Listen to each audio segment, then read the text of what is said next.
Smarvė neįmanoma. Baltas vanduo. O čia švarutėlis. O čia toksai. Kaip gražu.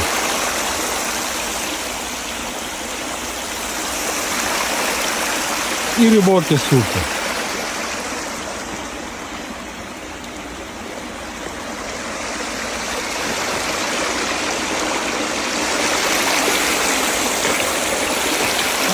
Baltas. O čia skaidrus.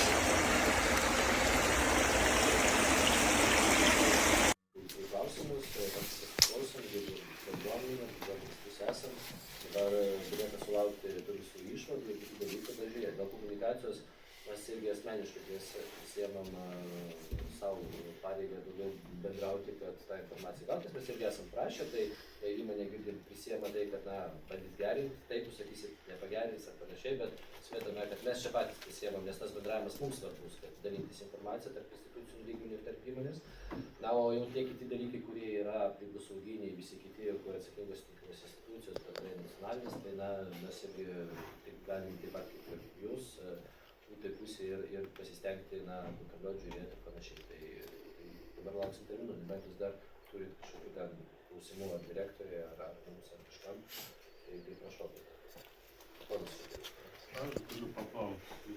Visų pirma, tai mes turim mokyklą, turim darželius, turim vaidokus, kaip jie yra informuojami ir ar jie yra įvesti į tą visą, kas čia vyksta ir tos avarijos, jeigu atsitinka, kaip jie turi elgtis pagal visas taisyklės, kaip jie turi, ar jie uždaro savo rekuperacijas, jeigu neturi, tai ar jie evakuojami, nes avarijos jos pradeda dažnėti ir mes nežinom, kokio pobūdžio gali iškilti, iki kokio. Ir vaikai tai yra pirmiausia, pavadinkim taip. Tai va šitoj vietoj man labai įdomu, kaip mokykla turi elgtis, ar kažkoks vaikų darželis, kaip tėvai turi elgtis ir visa kita. Tai paskui kitas, kas liečia išmetimus, aš pats gyvenu ant kalno, aš matau tą kaminą kiekvieną dieną, nuo ryto iki vakaro. Aš nesuprantu, kaip gali išeiti per paskutinis 2 savaitės, mačiau 2 kartus, kai išeina vadinami garai juodos spalvos, tamsiai pilkos. Tai ką reikia tokio išleisti su tais garais, kad jie eitų juodos spalvos. Ir jie gali išleisti ne tik į upelį kažką tai tokio, ko mes negalim sukontroliuoti nei vienas, bet jie tą patį gali išleisti į orą retsykiais, kada nieks nepatikrina, nieks nežino, nieks negirdi. Prieš mėnesį šnekėjom apie triukšmo monitoringo stoteles.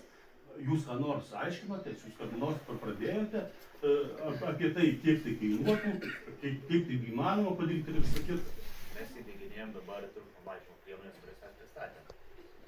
Tai ten apvynioti tą agregatą, poligą, tai ten, žinot, pas mane darbininkai gali padaryti per parą tą darbą. Bet yra, padarykite triukšmo monitoringą, padarykite tą patį su atliekom galų gale, kad visi galėtų paprasčiau kontroliuoti, matyti ir žinoti. Dabar jūs skelbėte apie savo matavimus, mes matėm, kaip tuos matavimus atliko. Aš asmeniškai mačiau, kaip žmogus atlikinėjo tą jūsų matavimą.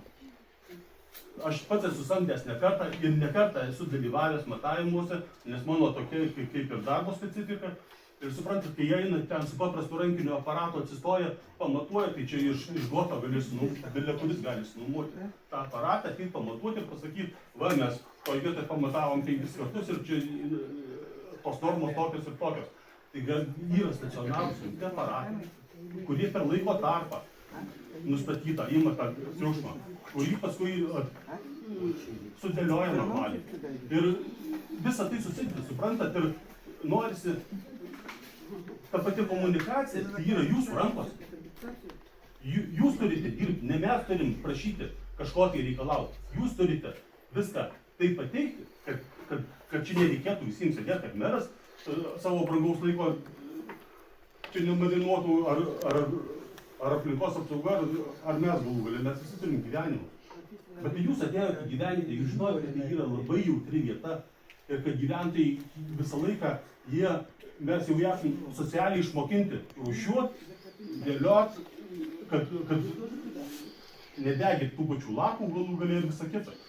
Tai mes nustojame mus padegyti, jūs pradėjote iš kamino varyti visą tą. Suprantate, ir tada palaukti į kalnės reminį. Tai gyvenkim socialiai atsakingai. Ir viskas prasideda, jūs atėjote gyventi. Parodykit pavyzdį visiems, kaip tai reikia daryti. Aš jau kiek kartų šneku, aplink gamyklą, apvažiuokite, kokia ta tvora. Aš nežinau, kainuoja nuosavybė, man visiškai vienodai, bet atvažiuoja užsienietis, aš jau kaunu, kad čia yra, kalėjimo zona. Tai kaip kitaip paaiškinti, ten visi griuvę, sugriuvę, ten kažkoks bardakas. Jeigu jūs esate socialiai atsakingi, susitvarkykit ponai savo tą visą. Ir nebus to šalia viso aplinkui. Gerai, tai aš atsakysiu dar dėl to, kas nuo mūsų priklauso, tai turbūt irgi, aišku, apart tos komunikacijos jis visiems turėjo eiti pradžioj, tai Svilinas sako, kad informuojamas iš karto yra įstaigos, jeigu kažkas įvyksta, ne? Visa informacija yra pasidalinama, o jeigu identifikuojama, kad tai yra kažkoks įvykis rimtas ar ekstremali situacija, tai mes turime ekstremalių situacijų vėlgi centrą, kuris ėmėsi veiksmų ir tada visiems, man administracijos direktorius tam vadovauja, man informacija yra pateikiama ir mes tos dalykus visas būdinam, esant reikalui galime, jeigu tai būtų tik nepaveikia situacija, reikalavimai papildomų klausimų sprendimų, skelbti ekstremalią vietinio pobūdžio situaciją ir tada imtis kitų veiksmų. Tai tikiu, kad kolegos ten dirba, nes mes turime ir civilinės saugos skyrių gan stiprų, mums svarbiausia yra tas irgi informacijos gavimas, kad atitinkamai vertinti ir bendradarbiauti su institucijom, nes ten, kai būna tokie įvykiai, tai įsijungia ir institucijos, jos kartu posėdėje dalyvauja ir panašiai.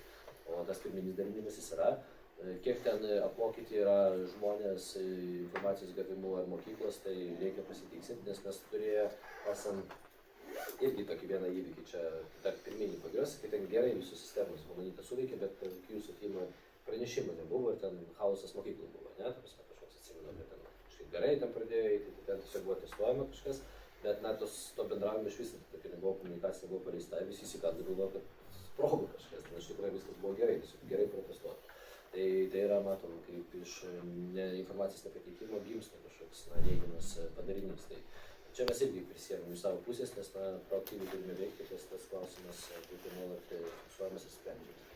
Aš dar papildant dėl ekstremalių situacijų. Tai yra atidirbtas mechanizmas su aplinkos apsaugos departamentu. Yra bendra signal grupė. Tarkim, gauna PPT pranešimų priėmimo tarnybos. Tai PPT, kad, nežinau, gaisras dar kažkas. Aplinkos apsaugos agentūros oro taršos modeliuotojai Budi 247.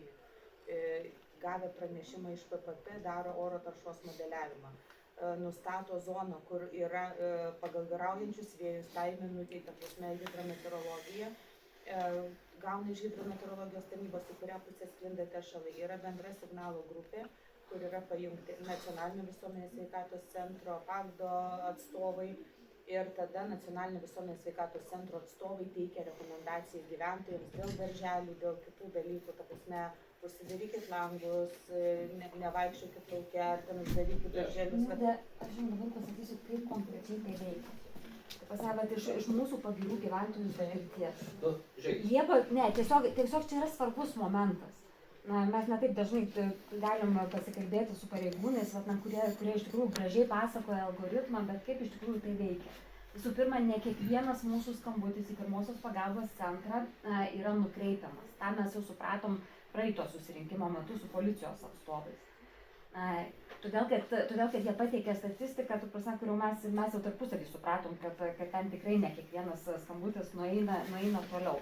Kiek jų nueina iki aplinkos apsaugos departamento, irgi neaišku. Kiek iš aplinkos apsaugos departamento ateina iki jūsų, čia dar vienas klausimas. Kai vyko incidentas vasarą dėl plaušo paskelbimo, pirmiausiai sureagavo kas? Pirmiausiai sureagavo gyventojai, buvo baisiai vėjuota diena.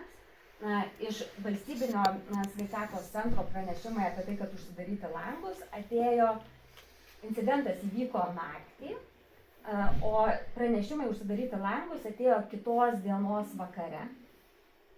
Tai va taip atrodo realybėje. Aš patikslinsiu, mes sureagavome kaip savivaldybė ir rekomendacijas gyventojams rašom, parašome ir į bendrąjį mūsų Na taip, bet iš visuomenės sveikatos centro tai atėjo vakare. Žiūrėkit, mes jau gvildenam dabar reguliavimą ir čia net nors visiems visi bandom piešti, kad čia veikia, bet nei agentūros vadovai, nei kažkas kitas nenupiešti, nes aš esu susipažinęs su tais visais algoritmais ir procesais, truputį va šitą sritį išmanau, tai mūsų civilinė sauga ir kiti dalykai neveikia gerai. Ja. Iki šiol tai, bet čia yra nacionalinis reglamentavimas, čia nėra, tarsi, kad neatsakys vadovė čia viena ar kita adresa, čia yra jau, čia yra kitiems klausimas, ir ypač atsakingai institucijai, o čia yra faktas šiuo atveju, kuris koordinatorius turi būti viso ko, tai akcentuot. Jūs akcentuot kaip gyventojai tai, kas yra svarbu, čia bet kokiu kitu atveju ekstremalios situacijos, kokios kitos būtų aktualu, bet nebūtinai dėl taršos ar panašiai. Jūs turėjot klausimą ir mes jau tada baiginėsim. Ačiū labai. Tai šiandien mes kalbam kaip ir anksčiau apie pasekmes ir faktiškai valstybės tarnautojai tarnauja, turėtų tarnauti. Bet kaip ir Milda sakė apie policiją ir tikrai aš skambinau, 2 valandą nakties skambinti tikrai nemalonu skambinti, kadangi mes norim miegoti. Bet jeigu aš būstu, aš turiu skambinti. Ir ką mes matom, tai tik mūsų meras, ačiū jam ir jūsų komandai, kurie reaguoja į visą šitą. O taip, jeigu skambinti į departamentą arba ten centrą, tai tikrai kažkaip taip žiūrėsim, planuosim, matuosim. Dabar mes kalbam apie pasekmes. Kur buvo pradžia ir kokie mes raštai gavom. Jūs, pagirių gyventojai, tik pabandykit trukdyti mums dirbti. Mes tikrai dirbsim, kadangi mes norim. Buvo šitą, buvo. Per 2 metus buvo pakeisti 5 kartus įstatymai. Dirba jūsų lobistas. Ką lobistas daro? Va taip pat išsukinėja mums visiems plaukus, rankos ir gyventi oriai. Tai faktiškai, ką aš dabar matau, mes tik tai matuojam temperatūrą gaisro, kokios spalvos gaisras, ugnis raudonos spalvos, geltonos, čia yra pasekmės. Ir aš tikiu, kad tikrai taip ir bus toliau. Jūs galėsit skambinti, rašyti, policija, jūsų matuokliai yra flaučiai ir taip toliau ir garsas, išsprogsta ta galva. Tai kažkaip tai gal reikia pažiūrėti rimčiau su tais politikais, kaip per 2 metus buvo pakeisti 5 kartus įstatymai. Jūs buvote įspėti, kad čia negalima, kad čia gilas vanduo. O tegul dabar geria Vilnius visą šitą vandenį ir dar kiek gers. Kadangi jūs norėjot sutaupyti, jūs norėjot greičiau, kadangi čia yra biznis. Tai gal kažkaip taip reikės kitaip žiūrėti. Atsakingos institucijos, kurie tarnautojai, kurie privalo mums tarnauti ir tučtojau reaguoti ir keistis, bet neskaičiuoti, kada 9 valandą buvo paskambinta. Čia turi būti, čia žinau, ar gaisrinė turi stovėti, ar kokie serveriai, kiek ten yra chemijos, kokie ten yra tiksinti bomba, ką jūs paslėpėt, tik tai jūs žino. Ir, aišku, Aikėja, Komanidas, Komanas pats ir taip toliau. Tai mano toks būtų, nežinau, klausimas, neklausimas, kažkaip tai reikia turėti sąžinę. Ačiū. Gerai, tai kolegos išklausim, nes po to viskas virsta. Aš dar galiu vieną klausimą. Bet tokį... Labai trumpai. Tai klausimas atsakymas į šitai atstovus. Jūs, aišku, turite savo standartus, aplinkosaugą ir taip toliau. Turite. Nes kitaip negalėtų būti. Jei nepaslaptis, kokia įmonė daro? Komercijos. O jau auditą turėjote? Kurį auditą? O kokybės? Ne, dar neturėjau. Nes mes dar tik pradėjom veiklą ir dar... Ne, aš tavau dėl to, nes paprastai kas neveikia, audito nėra ir taip toliau. Aišku, tenai prevencijos ir rizikos irgi standartą turi. Bet tai mes turim dar ir ant viršaus kitus. Ne, aš viską suprantu, bet... Turim. Atsakymas. Toksai va basic klausimas. Audito neturėjau. Gerai, viskas, ačiū. Galima dar Taip. vieną klausimą. Prašymą. Praeitą kartą kalbėjom ir galbūt toks prašymas, kad būtų nepriklausomas auditas, kuris atvažiuotų garsą galėtų patikrinti. Nepriklausomai, mes nežinotum ir nežinotų gamykla, jie tiesiog apvažiuoja aplinkui teritoriją, patikrina, kad audituotų tą patį išleidžiamą vandenį, visą kitą. Tuos visus, kad kažkas tai tikrintų nepriklausomai, nes jie gali vienaip traktuoti, mes galim kitaip traktuoti. O kai bus nepriklausomas, tada bus kažkaip tai bus sąžininga. Tai, kolegos, įmonė nori pasakyti, ar mes... Galima atsakyti, tada visą. Dabar jau matau, atėjo departamentas, bet Garsas yra ne departamento atsakomybė, čia yra visuomenės sveikatos centras. Ir jis mums tikrai nesako, kada jis matuoja pagal jūsų visus skambučius ar pagal ką, ar kaip, mes šito niekada nežinom. Praeitą savaitę gavom tyrimo užbaigimo protokolą, kuriame aiškiai parašyta, kad garso normos yra neviršijamos. Mes nežinom šito, koks dar gali valstybėje egzistuoti neutralesnis būdas, ką mes darom ir mes skelbiam. Tai mes skelbiam savikontrolės tikslais. Bet yra nacionalinis sveikatos centras, dabar mes gal blogai elgiamės, nes jų čia nėra, kaip juos šnekam, bet jie yra neutralūs. Jūs sakot, jūs kiek tikrinat, visą laiką pas jūs atitinka normas. Kažkodėl tai mes porą kartų patikrinom ir abu kartus rado vietų, kur viršė, nes aišku, kur vėjas pučia, ten ir viršė. Ir matavom naktį. Suprantat, mes nematuojam dieną. Visuomenės sveikatos centras irgi matavo naktį. Tai aš kalbu, kad turi būti nepriklausomas. Tai žiūrėkit, tai mes į savo pusės, nors čia turėjome ginčių prieš tai su institucijom, kas už ką atsakingas, ir man tikrai tai nepatiko, bet įsiaiškinom santykius savo, nes ir iš bendruomenės buvo lūkestis, kas ką turi, kokiam lėšom rengti. Neturbūt patvirtins ir pirmininkas, nes buvo tokie irgi pasakymai, tai mes visiems, nepaisant to, politinius sprendimus tam priėmėm ir dabar pirkimai paleisti, kad mes pirktum irgi monitoringo sistemas tinklos. Tikiuosi, kad tos specifikacijos, iš kurio pusės sudėtos, yra gerai. Tai mes iš savo pusės irgi planuosim investicijas, jeigu taryba pritars biudžetui, nes tai kainuojantis dalykas kitiems metams, tai visi tie dalykai bus įvykti, bet jau procedūros paleistos taip ar taip. Tai po truputį judėsim. Mums, supras, kad ne tik Pagiriuose yra opių klausimų, mes turime ir dar kitų teritorijų, kur jie susiduria su panašiam problemom ir investicijos reikalingos visur. Tai, bet nepaisant to, kas galvoja, kas už ką turi įrengti, mes vėlgi patys matom, kad jeigu nepadarysim mes, tai niekas nepadarys, todėl vėlgi tas biudžeto lėšas tenksimės naudoti, bet kad tikrai būtų tai, kas parodys ir kokybiškai, tai būtų nešališkai. Čia reikia neslyta dalykų. Aš tiek trumpai papildant nacionalinio visuomenės sveikatos centro padarytą ataskaitą, būtent ką kalba direktorė bendrovės, tai taip, ten nėra parašyta, kad viršija vertės, aš kalbu apie triukšmą, bet ten yra ribinės vertės ir yra aukščiausias jau triukšmo lygis, kuris ten 1-2 decibelais iki verčių, kurios viršytų. Tai tą mes įdiegiam dar papildomus triukšmo Tai aš tik noriu mažinimo pasakyti, kad priemones. mes kalbam apie viršymą, tai 1-2 decibelų. Neviršymą. Ne, tai kad galėtų, mes kalbam apie nustatymą, tai jūs sakot neviršijo, bet mes kalbam apie aukščiausias vertės, kurios jau ten, jeigu tik 1-2 decibelai, tai būtų viršymai. Tikrai taip. Aš dėl tų decibelų truputėlį vieną komentarą trumpą. Nustatytos vertės yra ten naktį 45 ar 55 maksimaliai, ne? Tai, jūs įsivaizduojat, kas yra tai tas garsas 55 naktį?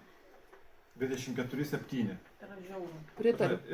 Ir susitaikyti su tuo, kad tu iki šiol gyvenai ten 30-35 ir staiga tau leidžia, kažkam tai leidžia tave kankinti ant 55 ir sakyti, taigi neviršyje. Ir tu turi su to susitaikyti. Aš netrodo kažkokį biškai, nesąmonė. Aš suprantu jūsų emociją ir mes ką kalbam ir irgi apie investicijas direktorė, kur kalba, tai kad tos 100-tūkstantinės investicijos irgi bus tik 1 decibelų sumažimas, visi jūs buvote tame susitikime. Taip, kas mums tas 1 decibelas? Bet kolegos, čia mes dabar vėl ginčysimės. Aš prašau, ir pradžioje prašiau nesiginčyti to, kad neįmanoma išspręsti. O vėlgi tada diskusija turėtų persikelti į teisėkūros lygį ir atitinkamų projektų priėmimą. Jeigu mes mažinam, tai tada žiūrim, kas yra tas tikrai jutiminis jautrumas, tas, kaip sakot. Nes aš puikiai suprantu, ką jūs kalbate. Taip pat mes Skaidiškėse turėjom kvapų atvejį, tai smirda, ir sakot, nesmirda. Ir garsas. Taip, bet aš noriu pasakyti, kad tai yra problema didžiulė. Tai aš puikiai šitą suprantu. Bet reikia kažkaip per įstatyminę bazę vėlgi, nes tai, kas įteisinta, tai visi ir vadovaujasi to, ir agentūros pagal tai dirba ir panašiai. Tai mūsų tikslas, aišku, kad būtų patogu gyventojams, o ne tokios situacijos. Kad yra jūsų tikslas, nes toks mes kalbamės pastoji dėl šitą šalininką. Ir toks yra jūsų požiūris. Įmonės tikslas ir požiūris kardinaliai skiriasi. Jie varo ant maksimumo, kad tik vienu neviršytų. Tai iš tikrųjų tai tikrai yra požiūris. Ir tai nėra, tai kas čia vyksta, čia nėra net ginčas, dėl to, kad tai yra pagristi reikalavimai, na, iš mūsų pusės, dėl to, kad dėja tokia konstitucija, na, mes turim teisę gyventi švarioje aplinkoje. Gerai, aš dar, ką galiu prisižadėti tai mes padiskutuosim atskirai galbūt ir su įmonė dėl atitinkamai kai kurių veiklų gal turės galbūt tai su to ekonominiu, ta prasme, pagrįstumų ir kitais dalykais, gal galima būtų reguliuoti kai kurios procesus, galbūt dar šitą dalyką pamažinti. Bet čia nepažadimas, mes padiskutuosim, tai nes negaliu priversti, tai čia kolegiškai su jumis kalbame. Bet įmonį praeitą kartą irgi minėjau, jeigu jie patys padarytų taip, kad mes nejausim to poreikio, mes pasakytum patys, respekt, čia labai gera gamykla, galėtum kaip pavyzdį teikti kažkam, o dabar mes gauname spektaklą, mes sėdime aiškiname spektaklą, jie patys turi būti suinteresuoti padaryti ir tegul investicija jau didžiulė, bet tai savo kažkokio tai pelno tą maršą įdiegti sistemas, kur nereikėtų aplinkos apsaugos, sveikatos centro gyventojų, nereikėtų ligoninių ir visą kitą. Taip ne visada tas sistemas yra, kad efektyvus, kad viena kita dalykai. Bet aš išgirdau dabar, ką pasakėt, tai sakau, padiskutuosim dėl atskirai kitais klausimais. O įdomu, savivaldybė turi teisę inicijuoti įstatymų pokyčius Seime, kad būtų priimta triukšmo mažinimas ir taip toliau. Juk kažkas tai inicijavo, kažkas tai prastumė vandenvietės. Tai žiūrėkit, viską mes turim, bet ta prasme, kad tik rašyti ir parodyti rinkėjų PR, tai aš tikrai nedarysiu. Tai mes diskutuojam taip, kad, na, irgi, nežinau, situacijos skirtingos yra. Ir vėlgi, ta prasme, jeigu tai turėtų būti reglamentuota kažkur ir kitur, ta prasme, kad tai nebūtų irgi apribojimas kažkoks ir po to net ir teismai turėtų pasakyti, kad tipo, čia suvaržai kažką tam laisvės teisės ir panašiai. Tai aš kiek galiu kalbuosi su tokiais ir Seimo nariais ir panašiai, bet na vėlgi, kad visi būtų užsidegę super iniciatyvą, tai negaliu jums pasakyti, kad taip yra. Nes gamykla statėsi aiškiai, statėsi vandenvietės zonoje, jie statėsi ir po to keitė įstatymus pagal juos. Tai aš nematau didelės bėdos, kad bus nustatyta, pavyzdžiui, 35 decibelai ir ką įmonė nori, tą daro. Jeigu nori dirbti, jeigu jinai kupolą pasistato. Žiūrėkit, padiskutuosim tų klausimų, nes aš dabar, jeigu kalbėsiu, tikrai nebūsiu pasiruošęs ir viską atsakyti visus tus klausimus, mes irgi pasinagrinėsim. Čia aplinkos apsaugos direktorius esate, ne? Taip, aplinkos Departamento. Norėjau dar jums vieną irgi klausimą užduoti. Jūs gal turit statistiką, kiek jūs iš pirmosios pagalbos centro esat gavę pranešimų apskritai, tarkim, per kalendorių? Ko gero ne, bet reikia pasidomėti, nes mes turime tą, kur prasme, ką gaunam, mes irgi dar klasifikuojam, tai šitą pratimą darom, bet kas mūsų nepasiekia, tai matyt ne. Nes vat įdomu, ar viskas pasiekia, tiesiog mums neramu, ta prasme, ar tikrai viskas pasiekia, dėl to, kad aš net neabejoju, kad Pagirių gyventojai skambino jau anksčiau, na, bet ta prasme, negu kad galiausiai atėjo iki jūsų, tai šitoje vietoje... Galima iš tikrųjų ir bendrai, aišku, bet ir dėl individualių atvejų tiesiog susižiūrėti, paimti tuos intervalus dienomis ar laiku ir reikėtų gal atskirai susisiekti tada ir tiesiog, jeigu jūs turite informaciją, kad skambino ankstesniu laiku, pasitikrinti. Ačiū. Gerai, tai šiai dienai ačiū, mes kaip informaciją, kad turėsim visiems pasidarysim kolegiškai, tos dalykus, kaip kalbėjom, iš mūsų pusės įmanomi, pabandysim aptarti, kontroliuoti, o toliau tai šiai dienai negaliu atsakyti, kaip bus išvados, tai tada mes dar papatokintą informaciją tikrai pasidarysim, suteiksim ir mes irgi tikimės, kad tas bendradarbiavimas tarpusavys stiprės ir komunikacija irgi bus savalaikė ir operatyvi ir dėl tų ypač dalykų, kurie ne tik šiuo atveju bendrai yra aktualūs, tas ką reiškia nedėlsim, tai tikrai kolegos gal išgirdi, pasižiūrėsim, ką tai galima pakeisti bendrai. Tai va, tai ačiū labai.